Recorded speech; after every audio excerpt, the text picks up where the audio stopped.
প্রেত কথা। এখানে গল্প নয়, ঘটনা শোনানো হয়।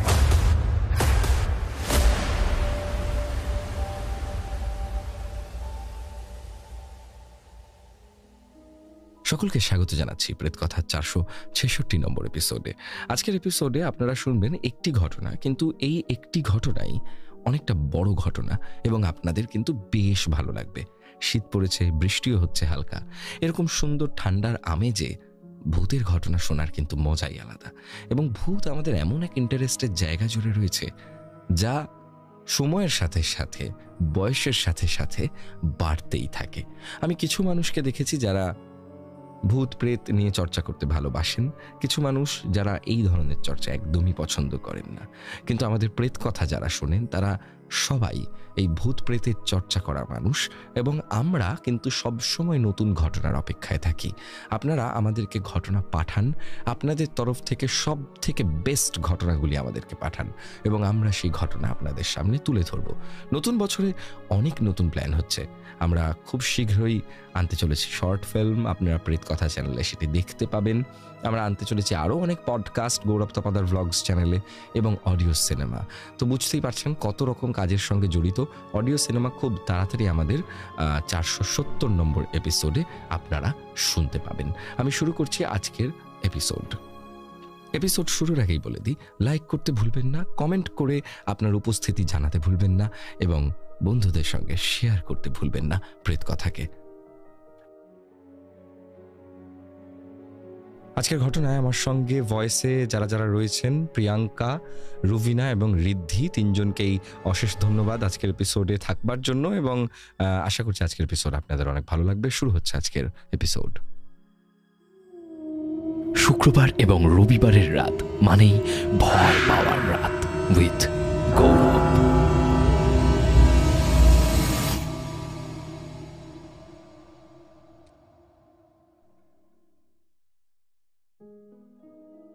ঘটনা পাঠিয়েছেন তাহমিনা নিশা, আমাদের সকলের প্রিয় এবং আদরের তাহমিনা। আজকে যে ঘটনা লিখে পাঠিয়েছেন সেই ঘটনা আপনাদের সামনে তুলে ধরছি। তাহমিনাকে আমি প্রথমেই জানাই যে বড়দিন আসছে, নতুন বছরও আসছে, তার জন্য অনেক অনেক শুভেচ্ছা এবং আশা করব তাহমিনা এরকমভাবেই আমাদেরকে ঘটনা দিয়ে সমৃদ্ধ করবে এবং প্রেত কথা পরিবারের পরবর্তী আরও বড় বড় যা উদ্যোগ আছে সেই সকল উদ্যোগে তাহমিনা আমাদের সাথে থাকবে। আমি শুরু করছি আজকের ঘটনা। হ্যালো গৌরব, আজকের ঘটনাটির নাম দিয়েছি প্রশ্নবোধক অন্ধকার এবং একটি স্বপ্ন। আশা করি তোমার পরিবারের সকলেই ভালো আছে। আমিও সবার দোয়ায় আমার পরিবারের সকলকে নিয়ে ভালো আছি। আবারও চলে এলাম ঘটনা শোনাতে। আজ আমি আমার সাথে ঘটে যাওয়া একটি অমাবস্যার রাতের রহস্যজনক, রক্তহীন হওয়া, অস্বাভাবিক উৎকণ্ঠার একটি ঘটনা তোমাদের সাথে শেয়ার করব। আশা করি ঘটনাটি শুনে এর একটি যথার্থ ব্যাখ্যা তুমি দেবে এবং শ্রোতারাও এই বিষয়ে তাদের গুরুত্বপূর্ণ মতামত পোষণ করবে। তাহলে ঘটনাটি শুরু করা যাক। 1996-97 সালের ঘটনা। আমরা তখন ঢাকা তেজগাঁওতে থাকি। বাবা পিডব্লিউডিতে অ্যাসিস্ট্যান্ট ইঞ্জিনিয়ার হিসেবে চাকুরিরত। বিজি প্রেস কলোনির মাঝে একটি বৈদ্যুতিক সাবস্টেশনের উপরে আমাদের বাস। সেখানে আগে একতলার ছাদের উপরে দুটো বেডরুম, একটি ডাইনিং এবং একটি বাথরুম করা ছিল। আমরা গিয়ে বাড়তি ছাদটুকুতে আরও দুটো রুম, একটি কিচেন, একটি ওয়াশরুম এবং একটি প্রশস্ত বারান্দা তৈরি করি।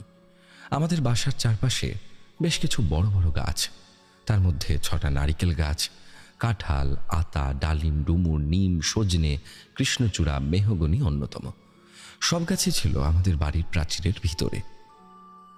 একটা বিশাল কড়ই গাছ ছিল প্রাচীরের ভিতরে, কিন্তু গাছটির একটি বড় বাঁকা ডাল ঠিক আমার রুমের জানালার কাছাকাছি চলে এসেছিল। জানলা খুলে লম্বা করে হাত বাড়ালে কড়ই পাতা ছোঁয়া যেত। যখন কড়ইয়ের সুন্দর গোলাপি ঝিরিঝিরি ফুলগুলো ফুটত, গাঢ় সবুজ পাতার মাঝে গোলাপি ফুল দারুণ শোভা বাড়াত।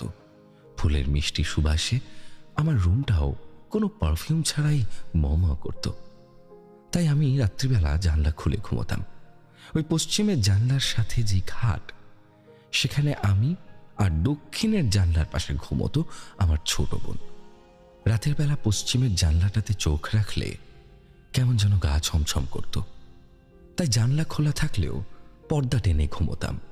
দূরের ল্যাম্পপোস্টের আলো গাছের ঘন পাতা ভেদ করে আমার জানলায় পৌঁছতে পারত না। একদিন মাঝরাতে আমার ঘুম ভেঙে যায়। মনে হয় 2-3 জন পুরুষ আমার জানলার কাছে এসে কথা বলছে। তাদের কথা খুবই স্পষ্ট, তারা কাউকে মার্ডার করবে এমন কিছু একটা প্ল্যান করছে। সেটা তাদের কথা শুনে আমি আন্দাজ করতে পারলাম। আমরা থাকি দোতলাতে। আমার জানলার নিচে কোনো কার্নিশ বা দাঁড়ানোর স্থান নেই। কেউ দাঁড়িয়ে কথা বলতে পারবে এমন কোনো জায়গাও নেই। অথচ এখানে আমার 2-3 জন মানুষ একত্রে কথা বলছে। বিষয়টা বড় অস্বাভাবিক লাগলো। কিভাবে, কোথায় দাঁড়াবে তারা? বাসার মেইন গেটে দারোয়ান আছে। আমাদের বাসার প্রাচীর বেশ উঁচু এবং প্রাচীরের উপরে ঢালাই করে কুচো কুচো কাঁচ বসানো, তারও উপরে কাঁটা তার দিয়ে 4টা প্যাঁচ দেওয়া। মোট কথা, এত প্রতিবন্ধকতা পেরিয়ে আমাদের বাউন্ডারির ভিতরে সাধারণের ঢুকে পড়া বেশ কঠিন ব্যাপার। আমিও আমার ছোট বোন লাইট বন্ধ করে ঘুমোই। দক্ষিণ দিকে জানলা দিয়ে ল্যাম্পপোস্টের আলো এসে জানলার পর্দার উপরে পড়ে। তাতে এই ঘরটা বেশ ডিম লাইটের আলোর মতো নিভু নিভু আলোকিত থাকে। যাই হোক, আমি ওদের মার্ডার প্ল্যানটা চোখ খুলেই শুনছিলাম। একবার মনে হলো, যাই তো, কারা কোথায় দাঁড়িয়ে এসব কথা বলছে, তাদের একটু চেহারাটা দেখে আসি তো। তারপর আমি আস্তে আস্তে মশারির মধ্যে থেকে বেরিয়ে রান্নাঘরের দিকে অগ্রসর হলাম। রান্নাঘরটা আমার রুমের পাশে। রান্নাঘরের জানলাটাও পশ্চিম দিকে হওয়ায় ওখান থেকে তাকালে আমার রুমের জানলার নিচের দিক দেখা যায়। আমি সেই জানলার কাছে গিয়ে বাইরে দেখার চেষ্টা করছি, কিন্তু কই, কারো তো কোনো কথা শুনতে পাচ্ছি না। আশেপাশেও কেউ নেই। শুনশান নীরবতা চারিদিকে। মৃদু বাতাসে হালকা করে ঘষা লাগা পাতায় পাতায় সনসন শব্দটা পর্যন্ত স্পষ্ট শোনা যাচ্ছে। দূরের রাস্তার ওই পারের ল্যাম্পপোস্টের আলো আমার কপালে এসে পড়েছে। আমি নিচে তাকিয়ে দু চোখ দিয়ে তন্ন তন্ন করে সেই 3 জন মানুষকে খুঁজছি। আমার চোখে দূরবীন নেই, তবুও আমার কিন্তু ক্ষুরোধার দৃষ্টি। যেন একটা পোকাও আমার চোখ থেকে এড়িয়ে যেতে না পারে। এমনই মনোযোগ দিয়ে আমি জানলার বাইরেটা খুঁজছি। পুরো ধ্যান জ্ঞান আমার জানলার বাইরে। এমন সময় হঠাৎ করে এলাকার নাইট গার্ডের সিটি শুনে চমকে উঠলাম। সে কি ভীষণ ভয়! ভয় আমার জামার গলার কাছটা বাম হাত দিয়ে সামনে এগিয়ে ধরে বুকে 3 বার থুথু দিলাম। ছোটবেলা থেকেই হঠাৎ চমকে ওঠা কোনো ভয় পেলে আমরা বাচ্চারাই কাজটি করতাম। সে অভ্যেস এখনো রয়ে গিয়েছে। আমি মনে মনে বললাম, আমি কি তাহলে ভুল শুনলাম? কিন্তু সেটা কি করে সম্ভব? আমি তো স্পষ্ট ভাষায় কথাগুলো শুনলাম। 3 জনের কণ্ঠ আলাদা আলাদা করে চিনতেও পারলাম। স্বপ্ন যে দেখিনি এটা তো শিওর। স্বপ্ন দেখলে আমি এখন রান্নাঘরে দাঁড়িয়ে থাকতে পারতাম না। তাছাড়া আমি খুব একটা স্বপ্নও দেখি না, 6 মাসে 2-1 বার ব্যাস। তবে এটা ঠিক, আমার সব স্বপ্নই অর্থবোধক। যেটা দেখি সেটা সত্য হয়, আমার না হোক অন্যের সাথে হয়। তবে ঘটনা একটা ঘটেই যায়। কাউকে না দেখতে পেয়ে কেমন যেন একটু হতাশ হলাম। মনে হচ্ছিল দেখতে পেলে তা যত ভয়ঙ্করই হোক না কেন মনে একটা সান্ত্বনা পেতাম। আমি যে ভুল শুনিনি কিংবা স্বপ্ন দেখিনি তার প্রমাণ অন্তত মিলত। যাকে একটু পানি খেয়ে শুয়ে পড়ি। এইসব ভাবতে ভাবতে এবার আমি করিডোর পেরিয়ে ডাইনিং রুমের দিকে যাচ্ছি। ডাইনিং রুমের আলোটা জ্বালিয়ে ডাইনিং টেবিলের কাছে গেলাম। জগ থেকে গ্লাসে পানি ঢালছি। এমন সময় একটা বিড়াল বেশ কর্কশ কণ্ঠে ডেকে উঠল। এই ডাকটা শুনে আবারও বুকের মধ্যে ছ্যাদ করে উঠল। ডিসব্যালেন্স হয়ে গিয়ে কিছুটা পানি ডাইনিং টেবিলেও পড়ে গেল। নিজেকে নিজে বকা দিতে দিতে বললাম, ধুর, কি হয়েছে আজ আমার? খামোখাই ভয় পাচ্ছি। সাধারণ বিষয় আমি এত চমকে উঠছি। হ্যাঁ, একটা কিছু বিড়ালি তো, এত সাহস নিয়ে ওকালতি পড়ছি। নিশা, সাহসী হও বৎস, সাহসী হও। নিজেকে নিজেই চেয়ার আপ করে ডাইনিং এর একটা চেয়ার টেনে বসলাম। তারপর পানি পান করে উঠে পড়লাম। ডাইনিং রুমের লাইট বন্ধ করে একটু যেই পিছনে তাকিয়েছি, দেখছি জানালা সাদা পর্দার উপরে একটা বিশাল আকারের ছায়া মূর্তি। সেটা জীবিত, নড়াচড়া করছে, কিন্তু কিসের ছায়া তা বুঝতে পারছি না। মানুষ, কোনো প্রাণী, নাকি অন্য কিছু? কি ওইটা? একবার মনে হচ্ছে গোঁফওয়ালা কোনো মানুষ, আবার মনে হচ্ছে ঘোড়া, একটু পরে মনে হচ্ছে হাতি। কি দেখছি এগুলো? আসলে এটা কি? আমি এবার সত্যি সত্যি ভয় পাচ্ছি। গত 2 বার মানে নাইট গার্ডের সিটি শুনে এবং বিড়ালের ডাক শুনে চমকে গিয়েছিলাম, কিন্তু এবার বুঝতে পারছি ভয় কাকে বলে। ভয় পেলেও আমার সাংঘাতিকভাবে জানতে ইচ্ছে করছে জিনিসটা আসলে কি। আমি গুটি গুটি পায়ে জানলার দিকে এগোতে থাকি, কিন্তু হাত দিয়ে যে পর্দাটা সরাবো সে সাহস সঞ্চয় করতে পারছি না। পাশে শোকেসের উপর একটা পিতলের ডলফিনের মুখে বল শোপিস হাতের মুঠোয় নিলাম। তারপর নিজেকে আড়াল করে জানলার এক পাশে গিয়ে দাঁড়ালাম। ডলফিন শোপিসের লেজের দিকটা হাতের মুঠোয় ধরে ডলফিনের মুখের বলটা দিয়ে পর্দার এক পাশ আলতো করে একটুখানি পাশে সরিয়ে খুব সাবধানে পর্দাটা সামান্য ফাঁক করে কোনো মতে বাম চোখটা দিয়ে দেখি পাতা ঝরা আতা গাছের উঁচু ডালের উপরে ব্রাউন হোয়াইট মিক্সড কালারের এলাকার পরিচিত একটি বিড়াল দাঁড়ানো, তার মুখে একটি নেংটি ইঁদুর। এটি দেখে বেশ আশ্বস্ত হলাম। আমি এতক্ষণ না জানি কত হাতি, ঘোড়া, ভিন গ্রহের মানবকে দেখেছি বলে ভয় পাচ্ছিলাম। আসলে এটা ছিল পুরোটাই আমার ভিজুয়াল ইলিউশন। সাইকোলজিতে পড়েছি অন্ধকার ঘরে এক টুকরো দড়িকে মেঝেতে পড়ে থাকতে দেখে সাপ বলে ভুল করাটা হচ্ছে ইলিউশন, অর্থাৎ কিছুর একটা অস্তিত্ব আছে কিন্তু তাকে অন্য কিছু ভেবে ভয় পাওয়া, এই হলো ইলিউশন। আমিও আজ ভিজুয়াল ইলিউশনের খপ্পরে পড়ে গেছি। বিড়ালের মুখে ইঁদুর দেখে হাতি, ঘোড়া, এলিয়ান কত কিনা ভেবেছি।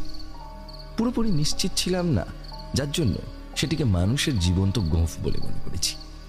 ইস, ফাইনাল পরীক্ষায় ইলিউশন, ডিলিউশন এবং হ্যালুসিনেশনের পার্থক্য এসেছিল। সেই সময় এই বাস্তব উদাহরণটা দিতে পারলে আরো 2 মার্কস বেশি পাওয়া যেত।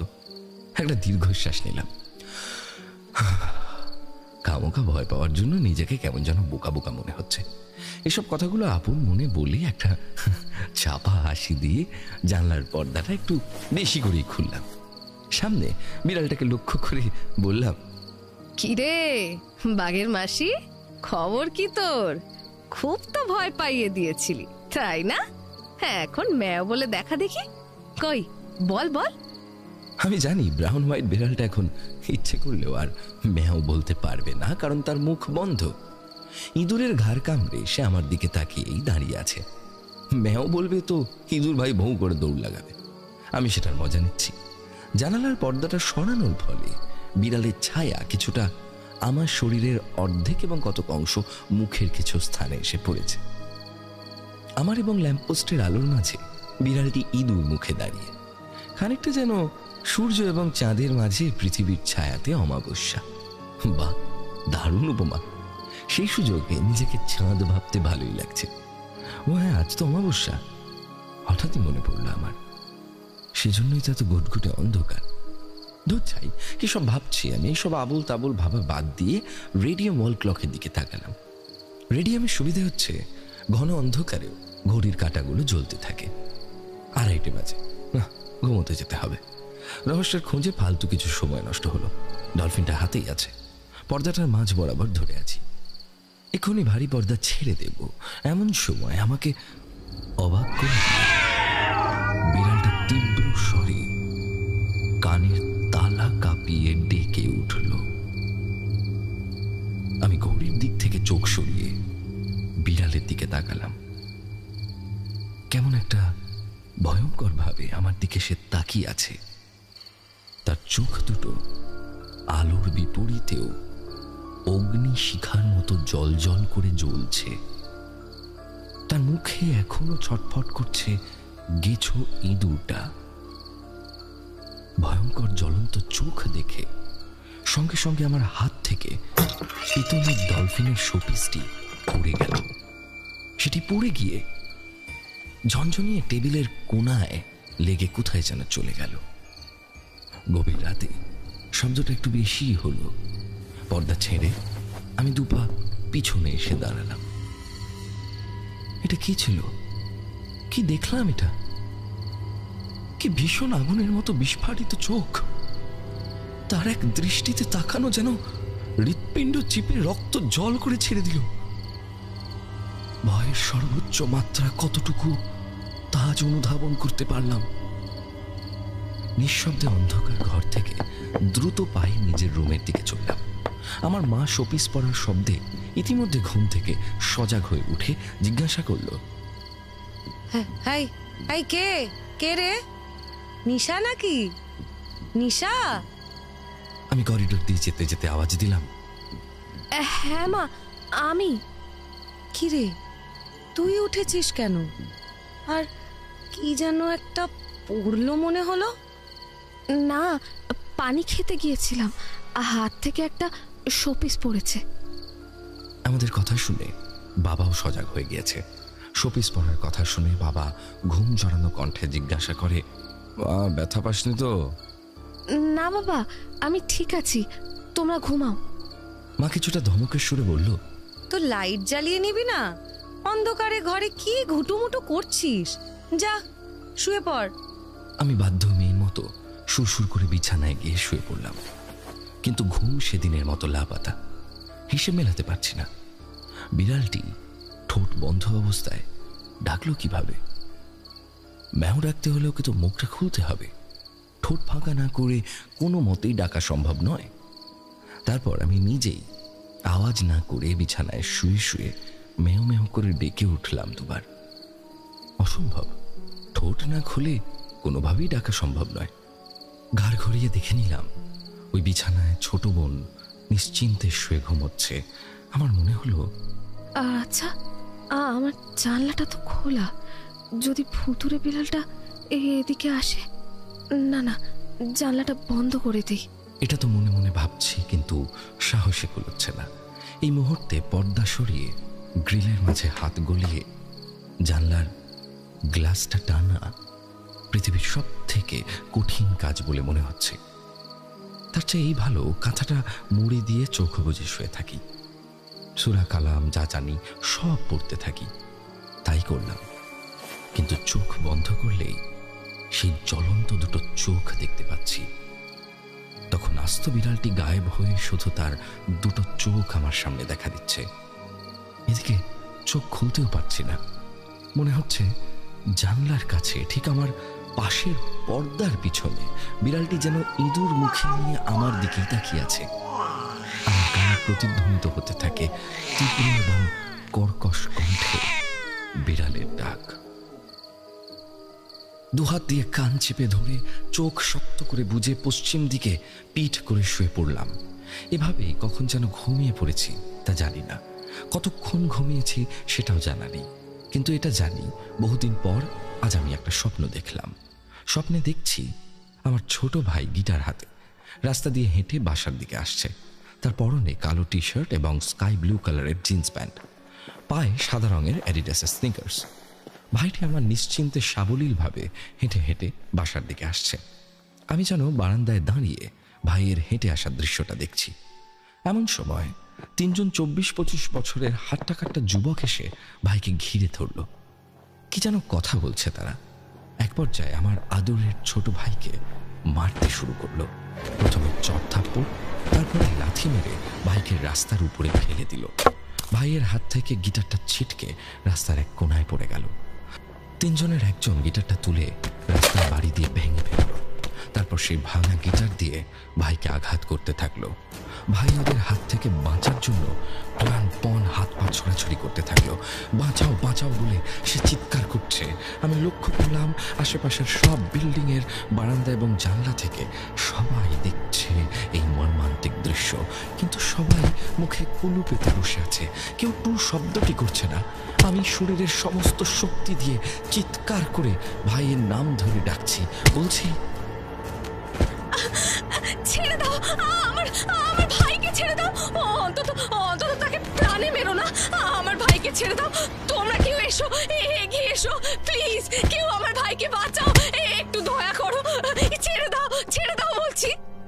আমি যে এত চিৎকার করছি কিন্তু কেউ আমার কণ্ঠ শুনছে না। বস্তুত আমার মুখ দিয়ে কোনো আওয়াজই বেরোচ্ছে না। আমি কেমন যেন শক্ত কাঠের মতো স্থির হয়ে গিয়েছি। নড়াচড়া পর্যন্ত করতে পারছি না। চোখের সামনে দেখতে পাচ্ছি ওরা তিনজনে মিলে আমার স্নেহের ছোট ভাইটিকে মেরে ফেলছে। তার স্কাই ব্লু প্যান্ট রক্তে ভিজে উঠেছে, সাদা স্নিকার্স জোড়া টকটকে লাল হয়ে উঠেছে। কি বিভৎসভাবে হত্যা করা হচ্ছে আমার ভাইকে। দুর্বিষহ যন্ত্রণা ভোগ করতে করতে মারা যাচ্ছে আমার ভাইটি। নীরব দর্শক হয়ে আমি এবং আরো গোটা 50 নারী পুরুষ সেই নিষ্ঠুর হত্যাযজ্ঞ অবলোকন করছি। আফসোস কারো একটু সাহস নেই সামনে এগিয়ে যাওয়ার। আমি আমার ভাইয়ের নাম ধরে ডাকতে ডাকতে ঘুম থেকে উঠে পড়ি। হ্যাঁ, আমি স্বপ্নই দেখছিলাম, কিন্তু এই স্বপ্ন এতটাই জীবন্ত ছিল যে সে বাস্তবতাকেও হার মানায়। আমি কাঁদতে কাঁদতে ঘুম থেকে উঠেছি। ওই মুহূর্তে আমি রাতে দেখা ভয়ঙ্কর বিড়ালের কথা ভুলে গিয়েছি। আমার শুধু মনে হচ্ছে আমার ভাই আমার চোখের সামনে ছটফট করতে করতে মারা গিয়েছে। আমি আমার রুম থেকে বেরিয়ে আদুরের ভাইয়ের রুমে গিয়ে নক করলাম। ভাই তখন ঘুমোচ্ছিল। আমার কান্না শুনে বাবা মা ছুটে এসেছে। ভাইও তখন দরজা খুলেছে। আমি ভাইকে জড়িয়ে ধরে আরো জোরে চিৎকার করে কাঁদতে লাগলাম। কাঁদতে কাঁদতে দেখে নিলাম ভাইয়ের রুমের একপাশে তার গিটারটা দাঁড় করানো, আর চোখ ঘুরিয়ে খুঁজতে লাগলাম কালো টি শার্ট এবং স্কাই ব্লু প্যান্টটা কোথায় আছে।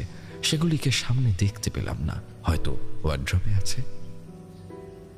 আমি বরাবরই গোছানো একজন মানুষ। চিৎকার করে কান্না করা আমার স্বভাব বিরুদ্ধ। বাবা মা, ভাই বোন এবং আত্মীয় স্বজন সবাই সেটা জানে। আমাকে এভাবে কাঁদতে দেখে সবাই হকচকিয়ে গেল।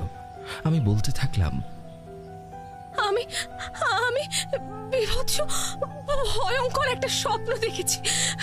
উফ, পুরো পুরো স্বপ্ন জুড়ে চারদিকে শুধুমাত্র রক্ত, রক্তের ছড়াছড়ি। তুই বল ভাই, তুই কখনো কখনো আর কালো টি শার্টের সঙ্গে স্কাই ব্লু জিন্স পরবি না। আমাকে আমাকে কথা দে আমাকে। আর আর ওই ড্রেসের সঙ্গে সাদা স্নিকারও পরবি না। বল কিরে, বল না, পরবি না তো? কিরে বল না। আমার ভাই আমাকে ধরে বিছানায় বসালো। বেডসাইড টি টেবিল থেকে পানির গ্লাসটা এগিয়ে দিল, পানি পান করতে বলল। তারপর আমার হাত ধরে আস্তে আস্তে বলল, আপু, তুই আমাকে নিয়ে না সবসময় একটু বেশি বেশি চিন্তা করিস, তাই উল্টো পাল্টা স্বপ্ন দেখেছিস। এই তো আমি, দেখ, আমি তোর সামনেই আছি, কিচ্ছু হয়নি আমার। তাছাড়া তুই তো বলিস স্বপ্ন হয় বর্ণহীন, গন্ধহীন, তাহলে তুই কি করে স্কাই ব্লু রংটা দেখলি? শোন, এটা তোর কোনো স্বপ্ন না, এটা তোর অতি দুশ্চিন্তার ফল। আমাকে নিয়ে অযথা চিন্তা বাদ দে। আমার ততক্ষণে কান্না বন্ধ হয়েছে, কিন্তু তখনও ফুপানো চলছে। মানে অতিরিক্ত কাঁদতে কাঁদতে হিচকি ধরনের যেমন হয় তেমনটা। ভয়টা কমছে, মাথাটাও ঠান্ডা হয়েছে কিছুটা। ভাইয়ের কথারও যুক্তি আছে, আমি সেটা ভাবছি। কিন্তু যত যাই বলো, ওই জামা কাপড় আমি আর ওকে পরতে দেব না, এটা আমার জেদ। বাবা আমার মাথায় হাত বুলাতে থাকলো। মা আমাকে ঠান্ডা করার জন্য বলল, আয় মা, ভাইকে নিয়ে নাস্তা করে নে, কিচ্ছু হয়নি, সব ঠিক আছে। আমি বলছি, আমি আর কখনো ওই পোশাক ওকে পরতে দেব না। এবার খেতে আয়। আমাকে ইজি করার জন্য মা আবারও বলল, আর দেখ তো, গতকাল রাত্রে তুই ডলফিনের মুখের ওই সামনের বলটা ভেঙেই ফেলেছিস। বলটা কোথায় পড়লো তা খুঁজেই পাচ্ছি না। একটু দেখ না মা, খুঁজে দেখ তো। মায়ের এ কথা শোনা মাত্রই ওই মুহূর্তেই আমার সেই বিড়ালের মেয়াও ডাক এবং জ্বলন্ত চাউনির কথা মনে পড়ে গেল। আমি তখন ভাইকে বললাম, চল, আমি তোকে আজ খাইয়ে দেব। আজ রাতে আমি এক সাংঘাতিক ঘটনার সাক্ষী হয়েছি, সেই কাহিনী বলবো, আয়। নাস্তার টেবিলে বসে আমি রাতের পুরো ঘটনা সবাইকে বললাম। এটা শুনে মা আমাকে বলল, আমাকে ডাকলি না কেন? আয় সর্বনাশ, তুই তো তাহলে মেলা ভয় পেয়েছিস রে। দে, আমাকে বাম হাতটা এগিয়ে দে। আমি আমার বাম হাত এগিয়ে ধরলাম মায়ের সামনে। মা হাতের তালুতে সামান্য একটু লবণ দিয়ে বলল, একবারই গিলে ফেল। আমি সেটাই করলাম। আমরা কেউ ভয় পেলে মা সবসময়ই টোটকাটা করে, তাতে নাকি ভয় চলে যায়। যদিও আমরা 4 ভাই বোনই যথেষ্ট সাহসী, তবুও একটু এদিক সেদিক হলে মা এমনটা করে। তবে বাবার মুখে চিন্তার রেখা দেখা যায়, কারণ বাসার সবাই জানে আমার স্বপ্ন সত্যি হয়। এটা যদি সত্যি হয় তবে ভয়ঙ্কর একটা ব্যাপার হবে। বাবা আমার ভাইকে বলল, শোন, কয়টা দিন একটু সাবধানে থাকিস, খুব প্রয়োজন ছাড়া বাইরে বেরোনোর দরকার নেই, বুঝলি? স্বপ্নটা অন্য কেউ দেখলে পাশ কাটানো যেত, যেহেতু তোর আপু দেখেছে তাই একটু মেনে চলিস, বুঝেছিস? আমরা সবাই খাওয়ায় মনোযোগ দিলাম। ভাই আমার সাথে খুনছুটি করতে ব্যস্ত। আমাকে সে খুব খেপায়। আমার আরেক নাম কুসুম, তাই সে কুইসা বলে বারে বারে চেতায়। আমি ওকে টইল্লা বলে চেতাই, কারণ ভাইয়ের নাম টলিন। আমাদের এই মিষ্টি মধুর দুষ্টুমির মাঝে হঠাৎ করে কলিং বেল বেজে ওঠে। ভাই গিয়েই দরজাটা খোলে। কেয়ারটেকার এসেছে। সালাম দিয়ে কেয়ারটেকার বলে, ভাইয়া, আপনার মতন দেখতে হাসু ভাইয়া ছিল না? হ্যাঁ হাসু, তা কি হয়েছে ওর? আজকে একটু আগে সে খুন হয়েছে। হ্যাঁ, একটু আগে মানে? ওই সকাল 8টা 8:30 হইব। এই কথা শুনে দরজার কাছে বাবা মা আমি পৌঁছে যাই। টলিন ঘাড় ঘুরিয়ে পিছনে আমার দিকে তাকায়, তারপর জিজ্ঞাসা করে, আপনি কি ওর লাশ দেখেছেন? এই মাত্র দেখা এলাম। কালা একখান গেঞ্জি পরা ছিল। প্যান্ট আর জুতোর রং কি ছিল লক্ষ্য করেছেন? নীল জিন্স প্যান্ট আর সাদা জুতা। গিটারটা ভাঙে ফেলাইছে, 3টা বেড়া মিলা পিড়ায় মারা ফেলাইছে। কেয়ারটেকার বিদায় নিলে আমরা সবাই একে অন্যের চোখের দিকে তাকিয়ে হতভম্ব হয়ে গেলাম। টলিন আমাকে জড়িয়ে ধরে ডুকরে কেঁদে উঠল। হাসুকে সে বেশ স্নেহ করত। হাসু আমার ভাইটিকে তার আদর্শ মনে করত। টলিনের চলাফেরা, পোশাক থেকে শুরু করে হেয়ার কাট পর্যন্ত হাসু ফলো করত। জুনিয়র বন্ধুটির এমন অকাল মৃত্যুতে ভাইটি আমার অনেক কষ্ট পেয়েছে। টলিন তখন বলে, আপুরে, স্বপ্নের বিষয়ে সায়েন্স কি বলে আমি জানি না, কিন্তু এইটুকুনি জানি, তোর স্বপ্ন সত্যি সত্যি হয়। এরপর থেকে আমার ভাই আর কালো টি শার্ট এবং স্কাই ব্লু জিন্সের সাদা স্নিকার্স পরেন, অন্তত আমার চোখের সামনে তো একদমই নয়। তো এই ছিল আমার জীবনের একটি বিভৎস, ভয়ঙ্কর, হারহিম করা অমাবস্যা রাতের সত্য ঘটনা, যা এখনো পর্যন্ত প্রশ্নবোধক বা জিজ্ঞাসা চিহ্ন হিসেবে আমার মনে গেঁথে আছে। যেমন 1, আমি এখনো মেলাতে পারি না 3 জনের মার্ডার প্ল্যান আমি কিভাবে শুনলাম? আমি কি তবে অডিটরি হ্যালুসিনেশনে ছিলাম? এক্ষেত্রে এটাই বা কি করে সম্ভব? 2, সেই 3 জনকে কেন আমি চোখে দেখলাম না? তারা কোথায় উধাও হলো? স্বপ্ন ঘরে যে ছিলাম না তার প্রমাণ নাইট গার্ডের সিটির শব্দে চমকে যাওয়া। 3, মুখ বন্ধ অবস্থায় বিড়ালটা ম্যাও করে কি করে ডাকলো? আশেপাশে তো আর কোনো বিড়ালকে দেখিনি। তাহলে 4, বিড়ালের চোখে ওটা কিসের আগুন ছিল? কোনো আলোর রিফ্লেকশন ওটা নয়। রাতটা ছিল অমাবস্যার রাত, আর আমার ঘরটাও ছিল অন্ধকার। 5, বিছানায় গিয়ে শোয়ার পরে আমার কেমন যেন সন্দেহ হচ্ছিল বিড়ালটি পর্দার পিছনে আছে, অথচ আমি খুব ভালো করেই জানি আমার পারসিকিউটরি ডিলিউশনের কোনো সমস্যা কোনোদিন ছিল না। তাহলে এটা কেন হলো? স্বপ্নে নীল প্যান্ট, লাল রক্ত কিভাবে দেখলাম? তবে কি আমার মতো আরো কেউ স্বপ্নে রং দেখে? এটা কি সম্ভব? বিজ্ঞান তো সেটা বলে না। তবে তোমাদের কাছে কারো এই প্রশ্নগুলোর উত্তর জানা থাকলে অবশ্যই কমেন্টে লিখে দিও। তবে আমার কাছে ঘটনাগুলো আজও বিস্ময় হয়ে আছে। আজ এখানেই কলম তুলছি। আমার স্বপ্ন, মনোভাব এবং কারো সান্নিধ্য নিয়ে আরও কিছু প্রশ্নবোধক, অস্বাভাবিক, রহস্যজনক সত্য ঘটনা আছে। এই ঘটনা যদি নির্বাচিত হয় আর শ্রোতারা যদি পছন্দ করেন, তবে অন্য কোনো দিন, অন্য কোনো সময় নিশ্চয়ই লিখব। সেই পর্যন্ত ভালো থেকো আমাদের প্রেত কথা জাহাজের যাত্রী এবং নাবিকেরা। আর নিরন্তর শুভকামনা এবং ভালোবাসা রইল প্রেত কথা জাহাজের দায়িত্বশীল, কর্তব্যপরায়ণ ক্যাপ্টেন স্নেহের গৌরবের প্রতি। শুভেচ্ছান্তে তামিনা নিশা। শুক্রবার এবং রবিবারের রাত মানেই ভয় পাওয়ার রাত উইথ গৌরব।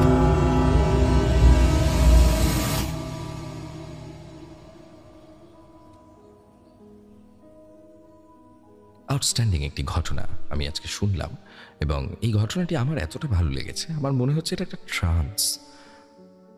সেই সময় তুমি তোমার ব্রেনকে ইউজ করে এমন জায়গা পর্যন্ত পৌঁছে গেছিলে যেখানে যা হয়তো দূরে ঘটছে তা তুমি শুনতে পাচ্ছ, বা যা হয়তো হবে তা তুমি বুঝতে পারছো। কোনো এন্টিটির মাধ্যমেও সেটি হতে পারে, কোনো এন্টিটি যে বোধহয় তোমার সাথে থাকে, যে বোধহয় তোমাকে অনেক কিছুর আগাম পূর্বাভাস দিতে চায়। এই হয়তো তোমার সেই গার্ডেন এঞ্জেল, কে জানে, হতেই পারে। তোমরা যারা এই ঘটনাটি শুনলে তাদের কি মনে হয়, তোমাদের মনে হওয়াটা কমেন্ট সেকশনে কমেন্ট করতে পারো। সেই কমেন্টগুলি আমরা দেখবো, তাহমিনা নিশাও দেখবেন এবং আমাদের টিম দেখবো, এবং আমরাও কিছু একটি কনক্লুশনে এসে পৌঁছানোর চেষ্টা করব। তার আগে বলি, আমাদের ঘটনা পাঠানোর জন্য মেইল করুন pretkotha@gmail.com অথবা প্রেতকথার ফেসবুক পেজ ইনবক্সে লিখে পাঠান ঘটনা। সমস্ত লিঙ্ক দেওয়া রয়েছে ডেসক্রিপশন সেকশনে। আমি চলে যাব আমাদের আগের দিনের কমেন্ট সেকশনে। আশা করছি আজকের এই বড় ঘটনাটি আপনাদের কিন্তু ভালো লেগেছে, এবং আপনাদের ভালো লেগে থাকলে আপনারা কিন্তু প্রেতকথাকে সাবস্ক্রাইব করতে ভুলবেন না।